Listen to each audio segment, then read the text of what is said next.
แม่น้ำปัทมาคือมหานาทีแห่งเอเชียใต้ที่เป็นทั้งแหล่งหล่อเลี้ยงสรรพสิ่งและในอีกมุมหนึ่งก็เหมือนกับมัจจุราชผู้ทำลายล้างภาพถ่ายดาวเทียมขององค์การนาซาที่ถ่ายภาพตั้งแต่ปี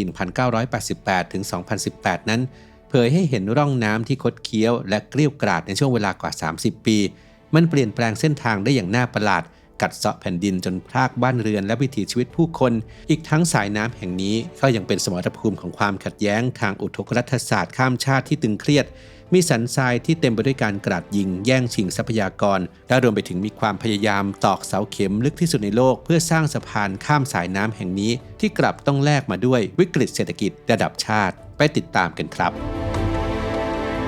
โอเมก้า 3 มีบทบาทสำคัญต่อสมองแต่ร่างกายสร้างเองไม่ได้ต้องได้รับจากอาหารเท่านั้นจากข้อมูลของ National Institute of Health ประเทศสหรัฐอเมริกาแนะนำว่าเราควรจะได้รับโอเมก้า 3 ประมาณ 1.1 ถึง 1.6 กรัมต่อวันสำหรับผู้ที่ใส่ใจการดูแลสมอง Quality Omega 3 Norway Daily ที่ผลิตและคิดค้นสูตรที่ประเทศนอร์เวย์ก็เป็นอีกหนึ่งทางเลือกในการเติมโอเมก้า 3 ที่จำเป็นให้กับร่างกายในแต่ละวันครับศึกษารายละเอียดและสั่งซื้อได้ที่ quality.asia/abdul-strength หรือคลิกลิงก์ใต้คลิปได้เลยครับ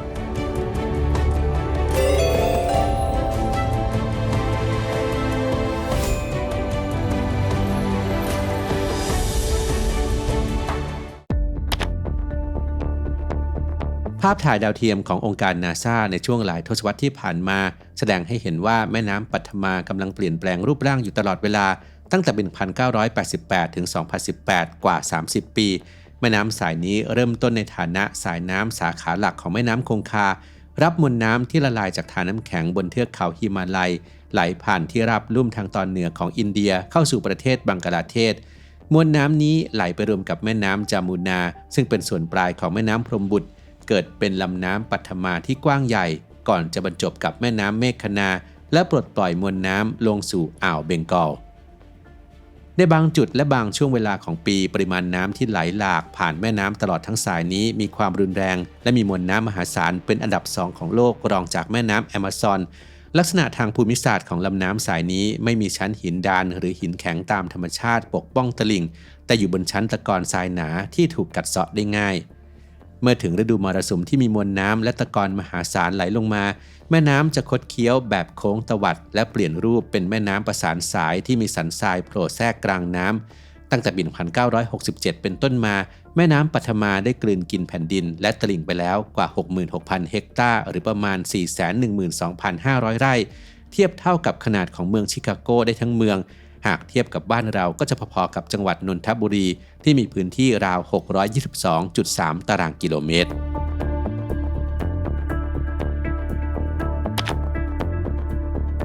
แม่น้ำปัทมาเป็นแหล่งหล่อเลี้ยงวิถีชีวิตและเศรษฐกิจที่สำคัญที่สุดแห่งหนึ่งของประเทศบังกลาเทศโดยเป็นแหล่งอาศัยของปลาฮินซาปลาประจำชาติของบังกลาเทศปลาฮินซาเป็นปลาทะเลที่ว่ายทวนกระแสน้ำจืดขึ้นมาวางไข่ตามระบบแม่น้ำสายใหญ่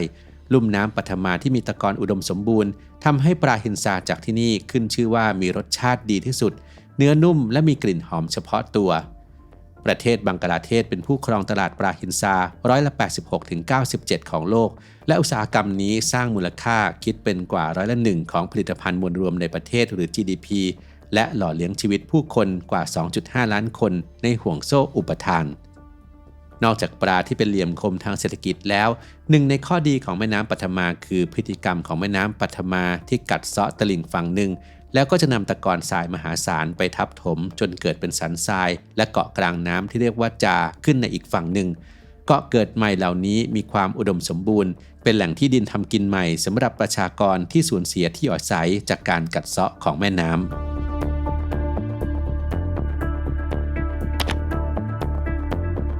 การเปลี่ยนแปลงสภาพภูมิอากาศที่ทวีความรุนแรงขึ้นทำให้การกัดเซาะของแม่น้ำปัทมาดุดันกว่าในอดีตประชาชนกว่า 110,000 คนในประเทศบังกลาเทศกลายเป็นผู้พลัดถิ่นจากภัยพิบัติในแต่ละปี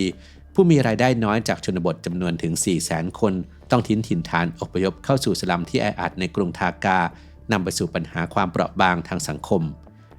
ขณะเดียวกันแม้พฤติกรรมของแม่น้ำปัทมาจะทำให้เกิดเกาะใหม่ขึ้นแผ่นดินสันทรายบนเกาะจาที่เพิ่งโผล่พ้นน้ำกลับเป็นพื้นที่ที่ไม่มีโฉนดทางกฎหมายรองรับกลายเป็นพื้นที่สูญญากาศทางอำนาจของกองกำลังติดอาวุธท้องถิ่น ในเดือนตุลาคมปี 2025 บริเวณเกาะชาข่านปูระเขตอำเภอบากากลุ่มชาวบ้านที่ลงไปตัดหญ้าบนสันทรายเพื่อนำมาเป็นอาหารสัตว์ถูกกองกำลังติดอาวุธกราดยิงเพื่อแสดงความเป็นเจ้าของพื้นที่เหตุการณ์นี้ทำให้อามันมอนดันวัย 36 ปีและนัสบุนฮอสเซนวัย 33 ปีถูกสังหารการเอาชีวิตรอดบนลำน้ำปัทมาจึงต้องเผชิญทั้งมหันตภัยจากธรรมชาติและความโหดร้ายจากการแย่งชิงพื้นที่ของมนุษย์ด้วยกันเอง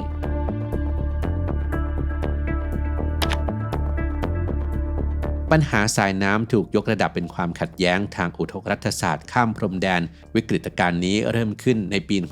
1975 เมื่อประเทศอินเดียเปิดใช้งานฟารักกาแบเรสเขื่อนขนาดใหญ่ที่ตั้งอยู่ห่างจากพรมแดนบังกลาเทศ 18 กิโลเมตร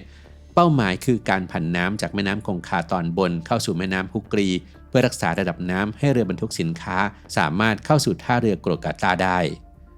การผันน้ำนี้ส่งผลกระทบต่อพื้นที่ปลายน้ำในประเทศบังกลาเทศอัตราการไหลของน้ำในลุ่มแม่น้ำปัทมาช่วงฤดูแล้งลดลงจากระดับ 70,000 คิวเซกเหลือ 10,000 ถึง 20,000 คิวเซกการลดลงของมวลน้ำจืดทำให้แม่น้ำสาขาหลายสายอย่างแม่น้ำโกไรตื้นเขินจนแห้งขอดในหน้าแล้งและสายน้ำสาขากว่า 79 สายทยอยแห้งตายลงขณะเดียวกันการขาดแคลนน้ำจืดก็ทำให้น้ำเค็มจากอ่าวเบงกอลรุกคืบเข้าสู่แผ่นดินตอนใน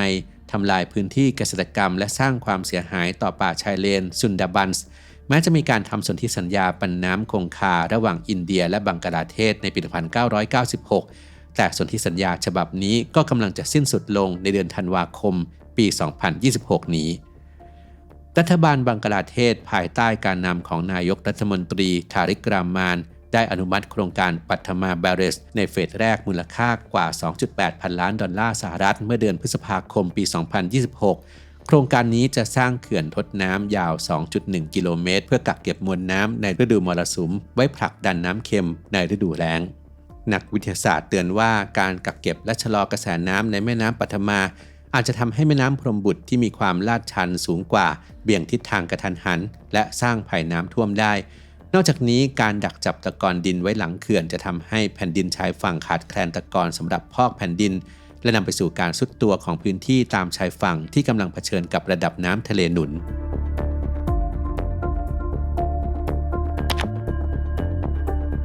ประชาชนชาวเบงกอลในฝั่งตะวันตกเฉียงใต้รอคอยการสร้างสะพานข้ามแม่น้ำปัทมาอย่างยาวนานในปี 2012 ขณะที่ธนาคารโลกกำลังเตรียมให้เงินกู้ 1.2 พันล้านดอลลาร์สหรัฐแต่ก็ประกาศถอนตัวกระทันหันจากข้อกล่าวหาเรื่องการทุจริตในขั้นตอนประมูลขณะนั้นรัฐบาลภายใต้การนำของนายกรัฐมนตรีชิคฮาซินาในขณะนั้นจึงประกาศสร้างสะพานปัทมาด้วยเงินทุนภายในประเทศ 100%สะพานความยาว 6.15 กิโลเมตรนี้ตั้งอยู่บนฐานรากที่ไม่มีหินดานวิศวกรต้องตอกเสาเข็มเหล็กหนา 70 มิลลิเมตรลึกลงไปใต้แม่น้ำถึง 122 เมตรซึ่งลึกที่สุดในโลกสำหรับสะพานข้ามแม่น้ำมีการสั่งทำค้อนตอกเสาเข็มยักษ์จากประเทศเยอรมนีเพื่อเอาชนะกระแสน้ำที่เชี่ยวกราก 140,000 คิวเซกและป้องกันอันตรายจากตะกอนทรายใต้น้ำที่อาจซุดตัวลึก 65 เมตรในรอบ 100 ปีโครงการเริ่มสร้างวันที่ 26 พฤศจิกายน ปี 2014 และแล้วเสร็จเปิดให้ใช้งานได้ในวันที่ 25 มิถุนายน ปี 2022 ความสำเร็จทางวิศวกรรมนี้เชื่อมแผ่นดิน 21 จังหวัดเข้าด้วยกันลดระยะเวลาเดินทางสู่ท่าเรือมองคลาจาก 264 กิโลเมตรเหลือ 170 กิโลเมตรโดยผลักดันให้ GDP ของประเทศเติบโตขึ้นร้อยละ 1.23 ถึง 2 และ GDP ระดับภูมิภาคเติบโตร้อยละ 2.5 แม้จะตั้งงบไว้ที่ 1.2 พันล้านดอลลาร์สหรัฐแต่ในที่สุดโครงการนี้ได้ใช้งบประมาณก่อสร้างบานปลายถึง 3.9 พันล้านดอลลาร์สหรัฐธนาคารในประเทศดึงเงินดอลลาร์จากเงินทุนสำรองระหว่างประเทศไปจ่ายค่าเครื่องจักรและคนงานต่างชาติเกือบ 1.9 พันล้านดอลลาร์สหรัฐรัฐบาลกู้เงินในประเทศด้วยการออกพันธบัตรที่ให้ดอกเบี้ยร้อยละ 7-8 ซึ่งสูงกว่าเงินกู้ของธนาคารโลกหลายเท่าตัวการสูบสภาพคล่องออกจากตลาดและขายเงินสำรองเพื่อพยุงค่าเงินทำให้เงินสำรองลดลงเหลือ 19.8 พันล้านดอลลาร์สหรัฐในเดือนตุลาคมปี 2024 รัฐบาลแบกรับภาระหนี้และผลักภาระสู่ประชาชนผ่านการขึ้นราคาพลังงานค่าผ่านทางและปัญหาเงินเฟ้อสะพานปัทมาจึงเป็นทั้งสัญลักษณ์ความภูมิใจและบทเรียนราคาแพงของการระดมทุนภายในประเทศ ความสัมพันธ์ระหว่างมนุษย์และแม่น้ำปัทมาถูกถ่ายทอดในบทกวีนิพนธ์โสนาตรีหรือเรือทองคำผลงานของรพินทรนาถถากูลกวีเอกรางวัลโนเบลในช่วงทศวรรษที่ 1890 ขณะพำนักที่คฤหาสน์กุธิบารีเมืองศิลาอิดาหะริมฝั่งแม่น้ำปัทมาท่านได้ประพันธ์บทกวีเล่าถึงชาวนาผู้นั่งโดดเดี่ยวริมตลิ่งท่ามกลางกระแสน้ำที่กำลังพังทลายชาวนาขอร้องให้คนพายเรือสีทองนำรวงข้าวอันเป็นผลผลิตทั้งชีวิตของเขาขึ้นเรือแต่เมื่อข้าวล้นเรือคนพายเรือกลับปฏิเสธที่จะรับชาวนาไปด้วยโดยระบุว่าไม่มีที่ว่างปล่อยให้ชาวนาเผชิญกับความโดดเดี่ยวริมตลิ่งบทกวีนี้สะท้อนภาพความเป็นจริงของแม่น้ำปัทมาโลกและสายน้ำนี้พร้อมที่จะโอบรับและพัดพาเอาผลผลิตสิ่งปลูกสร้างหรือเทคโนโลยีที่มนุษย์พยายามสร้างขึ้นที่เปรียบเสมือนผลผลิตข้าวสีทองของชาวนาและดูเหมือนว่าธรรมชาติหรือเรือสีทองอาจจะดูเป็นมิตรที่ดีกับชาวนาทว่าในความเป็นจริงแล้วธรรมชาติอาจพร้อมที่จะทอดทิ้งและกัดเซาะตัวตนของมนุษย์ให้จมหายไปในพริบตา